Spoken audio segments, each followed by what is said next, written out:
Hola a todos, desde la sección de cardiología geriátrica y con la colaboración de Pfizer, es un placer presentar este CardioTV titulado Tándem Amiloidosis Edad, cuestiones prácticas, que tengo el placer de compartir con el doctor Pablo García Pavía del Hospital Universitario Puerta de Hierro de Majadahonda de Madrid y el doctor Sergio García Blas del Hospital Clínico Universitario de Valencia. Sin más dilación, doy paso al doctor Pablo García Pavía. Hola, Hola. Pablo. Como sabemos, la amiloidosis en población mayor con insuficiencia cardíaca es una patología que no debe pasarnos desapercibida. ¿Nos podrías dar las claves prácticas de cuándo sospechar, cómo diagnosticar y cómo tratar a estos pacientes? Muchas gracias. Lo primero, agradecer la invitación de la sección de cardiología geriátrica. Por mi parte, pues evidentemente cada vez estamos viendo más que la amiloidosis por transtiretina es una enfermedad mucho más frecuente de lo que pensábamos. Tenemos varios escenarios clínicos en los que el porcentaje de pacientes que están afectados por esta patología es relevante. Y entre ellos los pacientes con insuficiencia cardíaca que además tienen hipertrofia ventricular izquierda, donde la amiloidosis cardíaca por transtiretina representa en torno al 10 al 15% de los pacientes con esta patología. Cuando nos planteamos qué pacientes dentro de este compendio de posibles pacientes que sufren esta enfermedad, que están afectados por esta patología, pues siempre lo primero que hay que hacer es decir, bueno, ¿y dónde la busco? Pues cuando hacemos eso, yo creo que está bien tener este esquema mental. Tener un paciente que tenga una hipertrofia ventricular izquierda en la prueba de imagen de más de 12 milímetros y que tenga algo más. Y ese algo más puede ser insuficiencia cardíaca en un paciente mayor de 65 años, la presencia de una estenosis aórtica severa en alguien mayor de 75 años, otros hallazgos como puede ser la presencia de polineuropatía o la presencia de antecedentes del túnel del carpo. Eso en cuanto a los hallazgos clínicos. En cuanto a los hallazgos de las pruebas, pues evidentemente el signo clásico de bajos voltajes en el electrocardiograma pues tiene que hacer sospechar esta patología. Pero yo iría más allá. No tener bajos voltajes, sino una discordancia en el electrocardiograma con respecto a lo que hemos visto en la ecografía. Cuando no tenemos hipertrofia ventricular en el electrocardiograma y en cambio sí la tenemos en la ecografía, esa discordancia es lo que nos tiene que hacer sospechar en esta enfermedad. Otros posibles hallazgos pues pueden ser, por ejemplo, la presencia de una Q en el electro. Si hay una zona eléctricamente inactiva, eso puede ser, más allá de isquemia o de infarto, ser una zona de infiltración amiloide. Y por último, evidentemente, la presencia de trastornos de conducción o de historia familiar de enfermedad. Todo esto son signos que llamamos banderas rojas o signos de alarma, que en conjunción con una hipertrofia ventricular en el eco debe hacernos sospechar esta patología. Y una vez la hemos sospechado, ¿qué? Pues por suerte tenemos pruebas que nos ayuden en el diagnóstico de esta enfermedad. Y entre ellas quiero destacar la gammagrafía. La presencia de una gammagrafía ósea en la que se muestra una captación del radiotrazador a nivel del corazón, junto con la exclusión de una amiloidosis AL mediante pruebas hematológicas, que son la cuantificación de cadenas ligeras en plasma, junto con una inmunofijación en sangre y orina negativas, eso ya establece el diagnóstico de amiloidosis por transtiretina. Luego habrá que realizar un estudio genético para distinguir entre la forma no hereditaria y la forma hereditaria. Así que cuando nos planteamos un paciente con amiloidosis cardíaca, que podría tenerlo, nosotros abogamos por realizar estas dos técnicas. La gammagrafía ósea con radiotrazadores, pirofosfato o DPD, y un estudio de cadenas ligeras con las pruebas que hemos referido. Esto nos puede dar lugar a 4 escenarios clínicos, que ambas pruebas sean negativas. En ese caso, la amiloidosis es muy improbable. Evidentemente, si todavía la sospecha persiste, habrá que hacer una biopsia. El segundo escenario es el que tenemos una gammagrafía positiva con un estudio de cadenas ligeras negativos. Si esto ocurre y la captación es grado 2-3, ya tenemos el diagnóstico de amiloidosis cardíaca por transtiretina y lo que nos faltará será el estudio genético para diferenciar entre la forma hereditaria y la forma no hereditaria. Si en cambio la captación es grado 1, esto no nos permite establecer el diagnóstico con certeza. Y en este caso necesitaremos una confirmación histológica de la enfermedad, normalmente mediante una biopsia cardíaca. El tercer escenario es que tengamos una captación negativa en la gammagrafía con un estudio de cadenas ligeras positivas. En este caso, tenemos que descartar una amiloidosis AL y, por tanto, necesitamos una biopsia, que debe de ser de un órgano afecto, ya que así reducimos el tiempo hasta el diagnóstico y estamos ante una enfermedad muy grave que requiere un tratamiento precoz con quimioterapia. Por último, el escenario más complejo cuando ambas técnicas son positivas o muestran la normalidad. En este caso podemos estar ante una amiloidosis TTR, una amiloidosis AL o el caso más raro en el que se den ambas enfermedades de forma conjunta.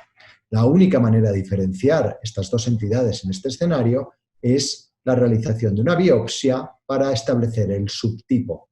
Aquí no queremos demostrar que hay una amiloidosis, ya sabemos que lo hay, pero necesitamos establecer qué subtipo es el que tiene nuestro paciente. Muchas gracias. Muchas gracias, Pablo, por tu excelente presentación y de gran utilidad práctica. A continuación doy paso al doctor García Blas. Hola, Sergio. Claro, ¿qué tal? Cada vez con más frecuencia nos encontramos que pacientes remitidos para implante de TAVI tienen amiloidosis confirmada o muy alta sospecha de la misma. ¿Tú consideras la amiloidosis una causa de futilidad para el implante de una TAVI? Bueno, pues desde luego que sí es una causa de futilidad, es un motivo para considerar que la TAVI sea una terapia potencialmente inapropiada, pero no es sinónimo de futilidad, no quiere decir que no se pueda poner TAVI en pacientes con amiloidosis. Para empezar, desde luego que cada vez somos más conscientes de la magnitud del problema de la coexistencia de estas entidades. Hasta hace poco no teníamos muchos datos. Ahora sabemos, sobre todo con 3 series bastante recientes de pacientes consecutivos remitidos a TAVI, que se hizo un screening previo con gamografía, que la prevalencia puede estar entre un 11 y un 16% de estos pacientes. Esto genera problemas porque es un reto diagnóstico, ¿no? Para empezar, hay un solapamiento de manifestaciones clínicas entre ambas entidades, lo cual dificulta el diagnóstico y además dificulta atribuir los síntomas y, por tanto, el beneficio esperado. Además, esto es especialmente importante en pacientes con estenosis aórtica de bajo flujo y bajo gradiente, que es una situación frecuente en pacientes con amiloidosis. Y además, pues indudablemente la amiloidosis debe tener alguna implicación pronóstica, ¿no? Sabemos que es una cardiopatía pues, con repercusión clínica relevante, con un impacto pronóstico. No teníamos muchos datos concretamente en pacientes con estenosis aórtica, pero por suerte tenemos 2 publicaciones de este año, 2 series muy recientes, de 200 y 400 pacientes consecutivos remitidos a TAVI, a los que le hacían un estudio ciego previo a la TAVI mediante gammagrafía. Y después pues, le pusieron TAVI en torno a un 75-80% de los casos en cada una de las series. Pues bien, comparando estos pacientes con estenosis aórtica severa, aquellos que tenían amiloidosis contra los que no lo tenían, lo primero que vemos es que no hay diferencias en las complicaciones del procedimiento. Globalmente no había más complicaciones en los pacientes con amiloidosis, iba igual de bien. Ojo, no había potencia estadística para evaluar eventos independientes, pero globalmente iban igual de bien. Y luego, de forma muy interesante, no hay diferencias en la mortalidad. Una de las series es mortalidad al año y otra una mediana de seguimiento de 19 meses, casi 2 años, ¿no? Es cierto que en una de las series hay una tendencia a mayor mortalidad al año de la cohorte global, es decir, incluyendo pacientes que se hacían y no se hacían TAVI. Pero si analiza en el análisis solo de pacientes que se hicieron TAVI, que fueron la mayoría, no había diferencia en la mortalidad al año. Y además es muy interesante que en ambas series se observó que los pacientes a los que se le ponen TAVI fueron mejor, se murieron menos que aquellos a los que seguía un manejo conservador, independientemente de si tenían amiloidosis o no. Es decir, que sugiere que la TAVI ha sido beneficiosa también en pacientes con amiloidosis. Estos dos estudios tienen limitaciones, son series observacionales, ¿no? Y además, pues bueno, aunque se intenta hacer un estudio sistemático y ciego, una vez que repiten al paciente para valorar TAVI, pues no se pueden excluir sesgos de selección, ¿no? De hecho, si analizamos las cohortes, pues no había mucha diferencia significativa entre comorbilidades, FEBI, estenosis de bajo gradiente, entre el grupo con y sin amiloidosis. Pero es interesante que aunque la muestra sea seleccionada, lo que nos indica es que si seleccionamos adecuadamente a los pacientes con amiloidosis para TAVI, pues probablemente se beneficien de la terapia. Y en realidad estos estudios hacen una selección según la práctica clínica actual. O sea, que esto nos animaría a considerar a los pacientes con amiloidosis candidatos a TAVI. Es verdad que lo que no valoran son otros objetivos que pueden ser importantes, ¿no?, en cuanto a valorar posible futilidad, como son los reingresos, la clase funcional, la calidad de vida. De eso no tenemos datos en la actualidad. Pero bueno, una vez que sabemos que puede ser útil, pues lo que es interesante es evaluar bien a estos pacientes, ¿no?, tener una serie de estrategias para evaluar esa futilidad, esa falta de beneficio. Lo primero, antes, al evaluar la evaluación pre-TAVI, pues tenemos que asegurar el diagnóstico de estenosis aórtica severa. Esto a veces, como hemos dicho, no es sencillo. Y en pacientes con bajo flujo, bajo gradiente, pues podemos usar dobutamina si es clásica, es decir, con PVI disminuida, aunque esto tiene limitaciones en los pacientes con amiloidosis y a veces no aumenta el flujo de forma adecuada. Entonces es muy útil siempre usar el agastón valvular, la carga de calcio de esa válvula, para confirmar o apoyar la severidad de la estenosis aórtica. Y luego, una vez que está confirmado el diagnóstico, pues valorar el riesgo global igual que hacemos en cualquier TAVI. Es decir, siempre vemos que nuestro paciente está en el espectro de alto riesgo de futilidad o de bajo riesgo, ¿no? Entonces, dentro del alto riesgo, pues la amiloidosis sería un criterio de futilidad más, un criterio con bastante peso probablemente, pero hay que poner en relación al resto de comorbilidades, de fragilidad y demás. Más habrá que evaluar en qué estado, digamos, está esa amiloidosis, es decir, si tiene algún criterio de mal pronóstico. No tenemos muy claro cuáles son, pero probablemente la disfunción ventricular, un volumen sistólico indexado muy bajo, un plato diastólico restrictivo, afectación clínica del ventrículo derecho, todo eso son datos de una cardiopatía más avanzada y probablemente de futilidad de la TAVI. Pero, insisto, hay que ponerlo en el contexto de otras comorbilidades, de la situación del paciente con síndromes geriátricos y, muy importante, de la factibilidad técnica de la TAVI transfemoral, con el riesgo de complicaciones o de resultados subóptimos de la misma. Y con todo ello, tomar una decisión coordinada. Pero es que además no debemos olvidar que los pacientes en el otro extremo de riesgo, es decir, pacientes más jóvenes, sin comorbilidades, sin fragilidad, desde luego, pues de hecho el diagnóstico de amiloidosis puede favorecer la TAVI frente a la cirugía, ¿no?, al ser una terapia menos agresiva. Y una vez que hemos decidido que nuestro paciente se puede beneficiar de la TAVI a pesar de tener amiloidosis, lo que sí que es fundamental es planificar bien el procedimiento y sobre todo el seguimiento.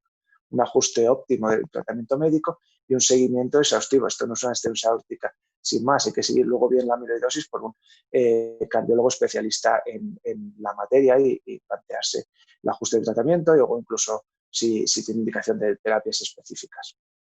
Por tanto, a la pregunta, ¿no?, contestado concretamente a la pregunta, pues realmente si confirmamos que nuestro paciente tiene una estenosis aórtica severa, si evaluamos en detalle la amiloidosis y la situación global del paciente, pues podemos seleccionar adecuadamente a los pacientes que se beneficien de TAVI. Y los datos que tenemos, aunque son limitados, nos hacen pensar que se pueden beneficiar de TAVI de la misma manera que los pacientes sin amiloidosis.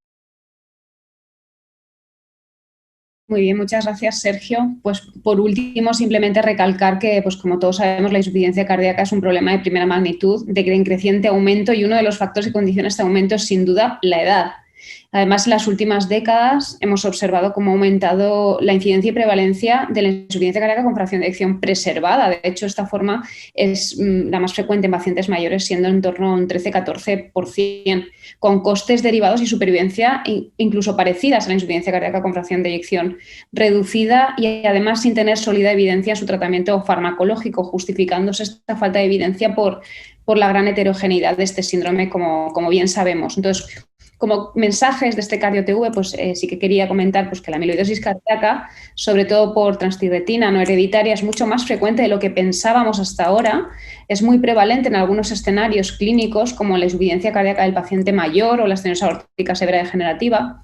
Y como ha dicho el doctor García Pavía, la mayoría de sus pacientes se podrían diagnosticar de forma no invasiva y se benefician de tratamientos personalizados. Y por último, pues que es muy importante que sepamos identificar estos pacientes y que no nos pasen desapercibidos. Muchas gracias y espero que les haya gustado.